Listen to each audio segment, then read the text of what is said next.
Irmãos, nessa manhã eu gostaria de fazer em dois momentos aqui a meditação. No primeiro momento eu gostaria de falar e relembrar algumas coisas, obviamente pouquíssimas, né, por causa do nosso tempo, a respeito do nosso momento, o momento da mesa do Senhor. E depois, no segundo momento, deixar aqui para os irmãos algo do nosso Senhor para que possamos adorar o Senhor. Tem sido falado muito no nosso meio já, isso é fato, de que a mesa do Senhor é algo central no nosso meio. E a razão é clara para nós, porque a mesa contém a ceia do Senhor. E esses elementos tão singelos, tão simples, né, como o pão e o suco de uva, fala da pessoa e da obra do nosso Senhor. Por isso a mesa ela é central. Porque sem o Senhor e sem a sua obra, não haveria igreja e não haveria também nada, né? Então é realmente central para nós. E Paulo mostrou isso quando ele disse, aqui mesmo na carta de 1 aos Coríntios, no capítulo 2, ele disse assim: decidi nada saber entre vós, senão a Cristo, pessoa, e este crucificado, a obra. E isso era algo bem claro para Paulo, e isso era algo bem claro para os nossos irmãos na igreja primitiva. Porque os nossos irmãos na igreja primitiva, logo que a igreja começou, Atos capítulo 2, a Bíblia deixa bem claro que todos os dias que eles se encontravam, quando eles se encontravam, a Bíblia diz assim, diariamente eles partiam o pão. Essa é uma expressão de que quando eles se encontravam, eles ceavam. Na medida em que o tempo foi passando, Atos capítulo 20, versículo 7, deixa claro que esses irmãos então deixaram de fazer isso diariamente e passaram a fazer isso semanalmente. No primeiro dia, diz lá, no primeiro dia da semana, o dia da ressurreição, o domingo. Então, todos os domingos, como nós fazemos, esses irmãos então partiam o pão.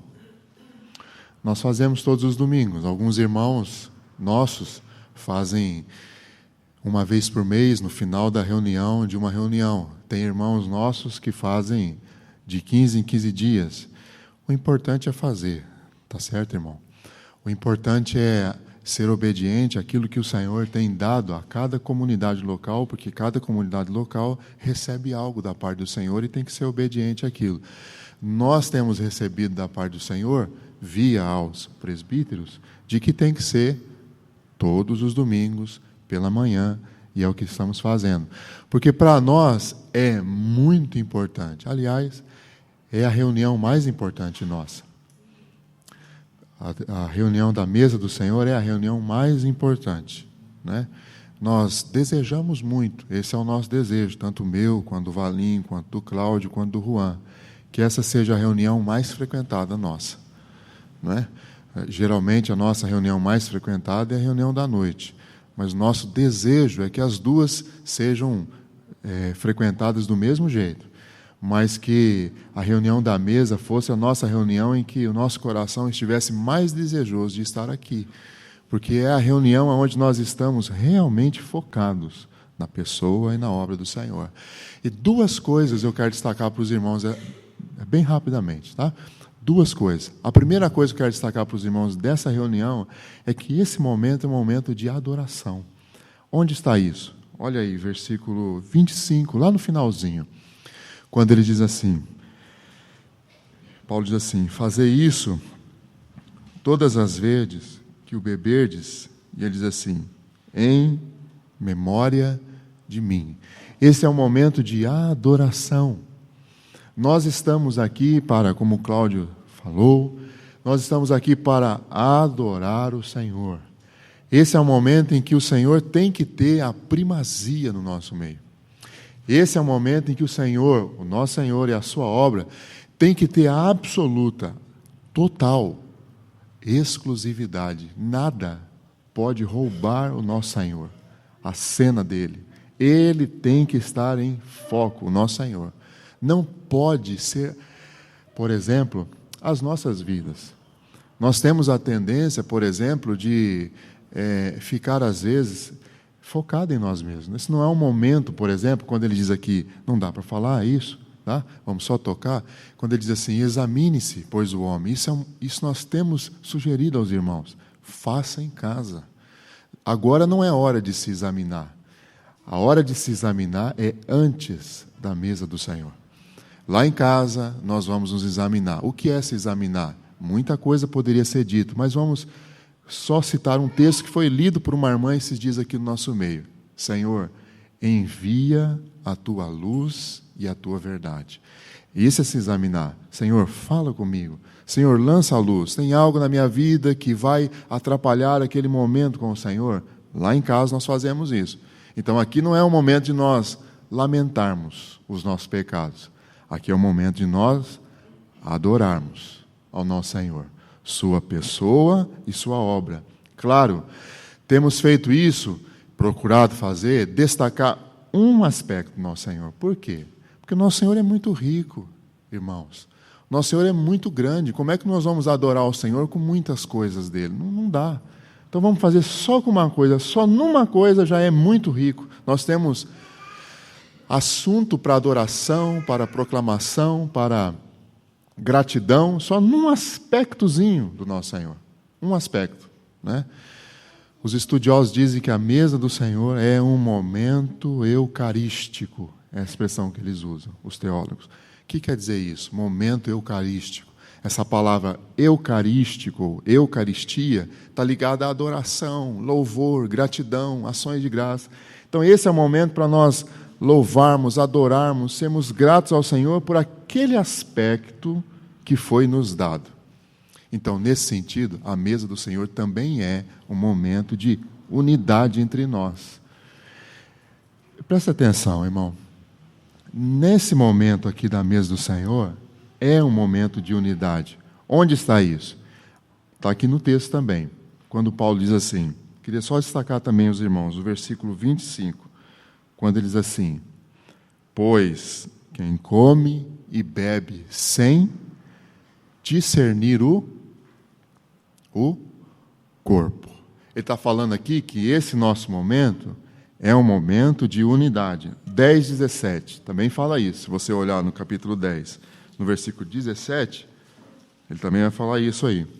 Ele vai dizer assim, ó, porque nós, embora muitos, somos unicamente um pão. Aí ele diz assim, um só corpo.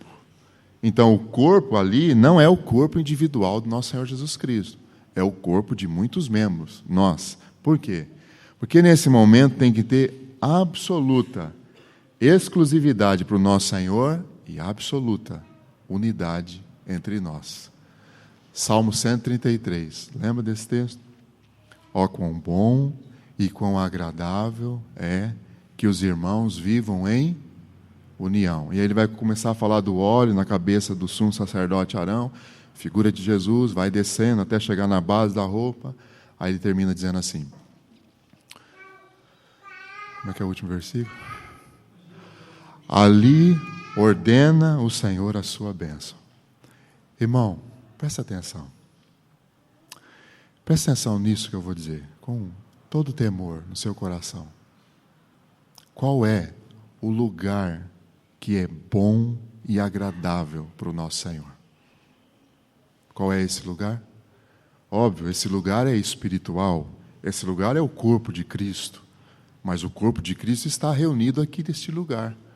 Então, qual é este lugar que é bom e agradável? Não só para nós, mas essencialmente, exclusivamente para o nosso Senhor, para que Ele possa exercer o seu sacerdócio no nosso meio. Qual é esse lugar?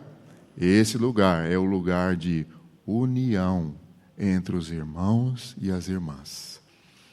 Paulo diz em Efésios, capítulo 4, não entristeçais o Espírito Santo. Mas nós podemos também inverter essa palavra de Paulo e falar assim, que poderia ser dito também no positivo. O negativo é não entristeçais. Mas, se no nosso meio há união entre os irmãos e as irmãs, qual é, então, esse texto na versão positiva? É: alegrai o Espírito Santo. Quando nós alegramos o Espírito Santo? Quando o ambiente é um ambiente de unidade. Então o Senhor realmente está muito alegre no nosso meio quando há unidade entre nós. E aí então adoramos o Senhor, proclamamos o Senhor. Como diz Paulo em Romanos 16, Paulo diz assim: adorando o Senhor a uma só boca. Que expressão maravilhosa, não é, irmãos? Uma adoração de uma só boca, muitas bocas falando o quê? A mesma coisa. Porque na mesa do Senhor virá algo do Senhor para que nós adoremos uma coisa só dele, a uma só boca, como diz Paulo, não é? Então ali o Senhor ordena a sua bênção. Amados irmãos, nosso tempo já praticamente foi. Mas antes de só pontuar algo para os irmãos, qual é a maior bênção que nós podemos ter quando estamos reunidos? Sabe, irmão, nós somos um povo abençoado com toda sorte de bênçãos espirituais. Mas tem uma bênção quando nós estamos reunidos que é realmente uma bênção. Sabe qual é? É quando estamos reunidos, o Senhor passeando no nosso meio. Isso é uma bênção, irmão. O Senhor passeia no nosso meio quando tem unidade entre nós. Aí Ele tem um ambiente tão agradável para Ele. Aí Ele passeia e nós vamos sentir, espiritualmente falando, o seu bom perfume. Que segundo o Salmo 45, é um perfume de cássia, mirra e aloés. Nós vamos sentir aquele perfume dele tão agradável, Ele passeando, e não só passeando, porque o Senhor passeia e vai tocando em nossas vidas. Nós vamos tocando nele e vamos ser edificados. E isso é uma bênção, esse é um lugar onde o Senhor ordena a sua bênção. Quando acabar a reunião, nós vamos olhar uns para os outros e vamos dizer assim: irmão, o Senhor passeou no nosso meio. Glórias ao seu nome. Não é isso que nós queremos? Uma reunião viva e não um ritual morto. Para isso, mantenhamos essas duas coisas. Quais são? A adoração e unidade. Eu quero destacar nesse texto aqui que nós lemos um aspecto do nosso Senhor, para nós nessa manhã. Diz assim, aí no versículo 23, eu queria tomar como partida essa expressão, que diz assim: porque eu recebi do Senhor o que também vos entreguei, que o Senhor Jesus, na noite em que foi traído. Eu queria destacar essa expressão, o Senhor Jesus, parte dela, na noite que ele foi traído. Irmão, o Senhor, na noite que ele foi traído, João mostrou o seu coração. Como é que estava o seu coração? João diz, o seu coração estava cheio de angústia. O seu coração estava pesado. Por quê? Porque ele estava vendo aquela hora que ele ia passar. Ele estava passando por muito sofrimento. E eu queria destacar isso. Quando uma pessoa está sofrendo muito, qual é a tendência dessa pessoa? A tendência dessa pessoa, o desejo dela é que os outros se ocupem com ela. Que os outros cuidem dela. Pense em você quando você está doente. O que você mais quer? Que as pessoas da sua casa cuidem de você, zele por você, fale com você, dê palavras de carinho para você, traga remédio para você, traga água para você, traga comida para você. É um cuidado com quem está sofrendo. Mas o nosso Senhor, na noite que foi traído, estava passando por muito sofrimento. Mas Ele não se ocupa com ele. Ele se ocupa com os seus discípulos. Ele levanta da mesa, Ele lava os pés dos discípulos, Ele tem palavras de consolação para os seus discípulos e Ele ora para os seus discípulos, pelos seus discípulos. Quem faz isso? Que homem faz isso? Nenhum homem faz isso. Só tem um homem que faz isso. Quem? Eu gostaria de responder essa pergunta, partindo dessa verdade, com o Salmo 45, que é o salmo que tem estado no meu coração já algumas semanas. Só queria destacar essa expressão para nós nessa manhã fazermos isso, adorarmos esse homem que faz isso. Porque quem é esse homem? Salmo 45, versículo 2. Salmo 45, 2. Diz assim, a resposta aqui. Tu és o mais formoso dos filhos dos homens. Quem faz isso? Só um homem. O mais formoso dos filhos dos homens. E na reunião da mesa do Senhor, o que nós precisamos fazer? Davi nos ensina. Olha o capítulo 27, o versículo 27, versículo 4. Davi nos ensina o que temos que fazer nessa reunião aqui, especialmente hoje, que essa é uma palavra do Senhor para nós, hoje. Salmo 27, 4.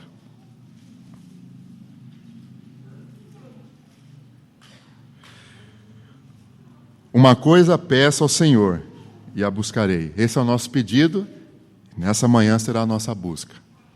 Que eu possa morar na casa do Senhor todos os dias da minha vida, para contemplar o quê? A beleza do Senhor. Irmão, todos nós somos convidados pelo Senhor nessa manhã para contemplar a sua beleza, a sua maravilhosa beleza, a beleza do nosso Senhor, o mais formoso dos filhos dos homens. Somente nós podemos ver essa beleza, porque a beleza do Senhor é sobretudo algo interno. Porque quando o Senhor esteve entre nós, os homens não viram a sua beleza. Pelo contrário, Isaías 53 diz assim, olhamos para ele e não vimos nele nenhuma beleza. Os homens olhavam para ele e não via beleza nele. Os homens olhavam para ele e falavam assim, esse não é o filho do carpinteiro? Esse não é o filho da Maria? As suas irmãs não estão entre nós? Os seus irmãos não estão entre nós? O Simão, o Judas, o Tiago, não estão entre nós? Quem é esse homem? Esse homem é um filho de carpinteiro. Quando ele ensinava no templo, as pessoas ficavam quase que irritadas com ele, porque diziam assim, mas ele nem frequentou universidade, nem sentou numa cadeira como nós sentamos. Quem é esse homem? Não conseguiam ver a beleza dele. Quando ele perguntou, o que as pessoas dizem a meu respeito? Os discípulos disseram, o máximo que eles veem em você, Senhor, é que o Senhor é um profeta. Mas o Senhor disse assim, e vocês? O que vocês dizem do Filho do Homem? Aí Pedro, por revelação, abriu os olhos e ele disse assim, tu és o Cristo, o Filho do Deus vivo. Aí o Senhor disse assim para ele, Pedro, isso não vem de você. Você acha que viria de Pedro, irmão? Porque sabe o que o Pedro estava dizendo? Pedro estava dizendo assim, o Senhor é a segunda pessoa da Trindade, o Verbo de Deus, o Filho de Deus, encarnado em pessoa. Você acha que Pedro poderia chegar nisso? Pedro nunca chegaria nisso. Nunca. Pelos olhos dele? Nunca. Mas o Senhor foi se dando a conhecer aqueles homens. Quando ele sobe o monte da transfiguração, um dos nossos irmãos compartilhou há pouco tempo isso conosco, que ele disse exatamente isso para nós. Ele disse assim, que o Senhor abriu um pouquinho daquela casca dele, aquela casca humana, ele abriu um pouquinho e mostrou aquela beleza para os seus discípulos. E Pedro, quando foi descrever aquele momento, Pedro disse assim, que eles viram, troca a palavra glória por beleza, porque a glória do Senhor é a sua beleza. Pedro diz assim, nós vimos a sua formosura excelsa. João no capítulo 1, versículo 14, abre lá esse texto, irmão, mais um texto. Abre esse texto lá, João 1, 14, que foi o texto que o nosso irmão aquele dia partilhou aqui conosco. Me lembro muito bem, João 1, 14. É o texto que fala da formosura do nosso Senhor, da beleza do nosso Senhor. João 1, 14.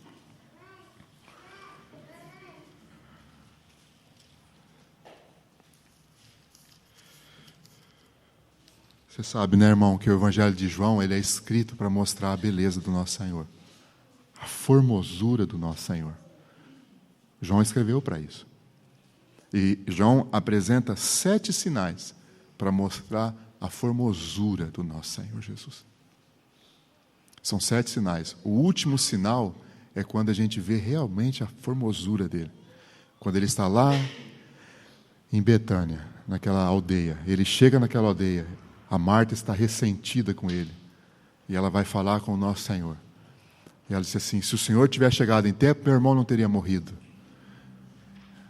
Aí o Senhor fala assim para ela: ô Marta, o seu irmão vai ser ressuscitado. Ela disse assim: eu creio que no último dia ele vai ressurgir.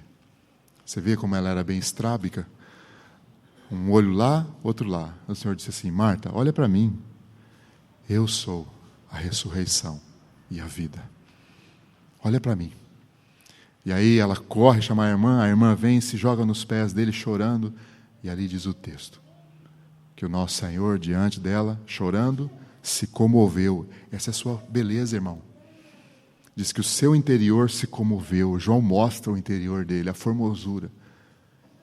E diz que ele chorou. Por 3 vezes o nosso Senhor Jesus chorou. Ele chorou diante de Maria e do túmulo, que é a mesma ocasião. Ele chorou diante de Jerusalém, quando ele pronunciou aquelas palavras sobre Jerusalém. E Hebreus diz que ele chorou no Getsêmani. Por 3 vezes. Mas eu pergunto para os irmãos, para a gente encerrar. Que homem chora diante de um túmulo, sabendo que vai, no próximo passo, ressuscitar o morto? Que homem faz isso, irmão? Nós precisamos olhar para o nosso Senhor e contemplá-lo. Porque nós contemplamos. Está certo, irmão? Nós contemplamos. Aliás, a palavra ser humano significa aquele que contempla. Aquele que olha. Nós fomos criados para contemplar. Alguma coisa a gente contempla. Nós podemos estar aqui na mesa do Senhor com os nossos olhos em alguma coisa, com os nossos pensamentos em alguma coisa. Mas nós somos convidados pelo nosso Senhor nesse momento exclusivo para colocar os nossos olhos nele, pensar nele, contemplá-lo. Porque a gente vai contemplar alguma coisa. E ali diante daquele túmulo, ele chora. Que ser humano que chora sabendo que vai no próximo passo ressuscitar o morto? Nenhum ser humano faz isso. Se fosse você, se fosse eu, a gente estaria olhando para Maria e falando assim: calma, fica tranquilo, eu vou ressuscitar. Calma, não precisa chorar, não. Seria assim? A descarga de adrenalina dentro de nós seria tão alta que é impossível porque você vai ressuscitar o morto. É impossível chorar. Quando há uma descarga de adrenalina, o ser humano não chora. É impossível. Mas o nosso Senhor chora. Por que ele chora? A resposta é o Salmo 45. Porque Ele é o mais formoso dos filhos dos homens. Ele chora porque Ele, aquele que sabe tudo, que vai fazer tudo, Ele se compadece de nós que não sabemos absolutamente nada. Irmão, Ele é tão formoso. Coloquemos os nossos olhos nele nessa manhã. E aí ele fala assim: tira a pedra. A Marta fala assim: Senhor, se tirar a pedra, nós vamos passar vergonha. Porque já faz 4 dias, o meu irmão já está fedendo. O Senhor diz assim para ela: Marta, tira a pedra. Porque se você quiser ver a minha formosura, tem que tirar a pedra. Irmãos, que nessa manhã não haja nenhuma pedra no nosso meio. Essa é a nossa responsabilidade, tirar todas as pedras. E o nosso Senhor vai manifestar a sua formosura e a sua glória. Aqueles que tiverem esse coração diante dele de arrancar todas as pedras, esse terá os seus olhos abertos pelo Espírito Santo para ver a sua glória, a sua formosura. É isso que diz João capítulo 1, versículo 14. Vamos terminar lendo esse texto? João 14, encerramos. Diz assim: e o Verbo se fez carne e habitou entre nós, cheio de graça e de verdade. Palavra que é dita lá naquele versículo que nós não terminamos de ler. Salmo 45. E vimos Troca a palavra glória por formosura. E vimos a sua formosura, a sua beleza, formosura como do unigênito do Pai. Amém, irmãos? Vamos fazer isso nessa manhã? Para a glória do nosso Senhor. Senhor, nós te agradecemos por mais uma reunião aqui juntos, como teu povo. Ó Senhor, nós te pedimos que o Senhor tenha no nosso meio esse ambiente tão adequado para o Senhor. Esse ambiente que te agrada, esse ambiente que é bom para o Senhor. E que possamos nessa manhã, Senhor, te adorar, te glorificar, te bendizer. Porque tu és o mais formoso dos filhos dos homens.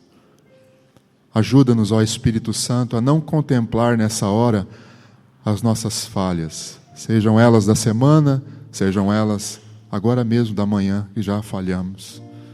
Ajuda-nos, ó Senhor. Ajuda-nos a não contemplar aqui nesse momento, a ficar com os nossos olhos os nossos sofrimentos, nas nossas lutas, que as temos e que são causas, que é a causa das nossas inquietações, da nossa mente não parar muitas vezes. Senhor, ajuda-nos a ficar com o nosso coração, com a nossa mente, com os nossos olhos focados em Ti.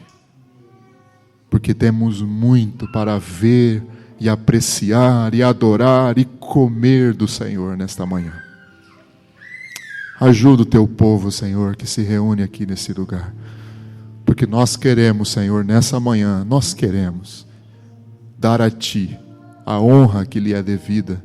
E, sobretudo, queremos, Senhor, o Teu passear vivo no nosso meio. Porque o Senhor disse que andaria no nosso meio. Sim, Senhor, o Senhor disse, anda no nosso meio, Senhor. Toca as nossas vidas e nos dê a graça de tocar no Senhor. Porque quando tocamos no Senhor, de Ti sai virtude.